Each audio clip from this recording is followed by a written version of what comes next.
வீக்கெண்டில் நாங்கள் தோவாளை பக்கமாக வர டைமில் வந்து இந்த முல்லைப்பூவை பார்த்தோம். முல்லைப்பூவில் வந்து சிவப்பு பூவை வச்சு கட்டியிருந்தாங்க. யாருக்கு தான் முல்லைப்பூ பிடிக்காது இல்லையா? அதுவும் முல்லைப்பூவில் சிவப்பு பூவை வச்சு கட்டியிருந்தா சொல்லவா வேணும். அதே மாதிரி என் கண்ணில் அட்ராக்ட் ஆனதான் இந்த முல்லைப்பூவில் வந்து சிவப்பு பூ வச்சு கட்டினது.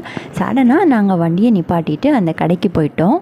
இந்த ஷாப் கரெக்டாக எங்கே லொக்கேட் ஆகியிருக்குன்னா தோவாளை ஜங்ஷனில் தான் வந்திருக்கு. அண்ட் இந்த ஷாப்கீப்பருமே வந்து ரொம்ப ஃப்ரெண்ட்லியான ஷாப்கீப்பர். வீடியோ எடுக்கலாமா அப்படின்னு கேட்டதுமே வந்து எல்லா பூவையுமே வந்து ஓப்பன் பண்ணி வந்து காட்டி தந்தாங்க. அதுதான் நீங்கள் இப்போ வந்து வீடியோவில் வந்து பார்த்துக்கிட்டு இருக்கிறீங்க. எவ்வளோ நீட்டாக இந்த பூவை வந்து கட்டியிருக்காங்க. அண்ட் அதுக்கு கூட வந்து சிவப்பு கலர் இருக்கிறது எவ்வளோ சூப்பராக இருக்குல்ல. நான் அங்கே இருந்து முல்லைப்பூவும் கொழுந்தும் வாங்கியிருந்தேன். கொழுந்தெல்லாம் நமக்கு எப்போவுமே வந்து கிடைக்காது இல்லையா?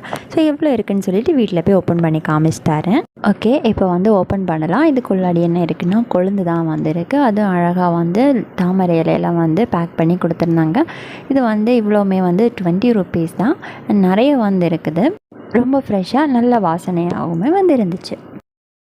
நெக்ஸ்ட்டு இதில் வந்து என்ன பேக் பண்ணி வச்சுருக்குறாங்கன்னா என்னுடைய ஃபேவரட்டான முல்லைப்பூ தான் வந்துருக்குது. பாருங்கள் எவ்வளோ சூப்பராக எவ்வளோ முட்டாக வந்துருக்கு. இது வந்து இடையில வந்து சிவப்பு பூ அண்ட் பச்சை நூல் வச்சு கட்டியிருந்தாங்க. இதுவுமே வந்து பூ வந்து நல்ல வாசனை இருந்துச்சு. எல்லாமே வந்து நல்ல முட்டாக வந்து இருந்துச்சு. பூவுமே நல்லா ஃப்ரெஷ்ஷாக வந்து இருந்துச்சு.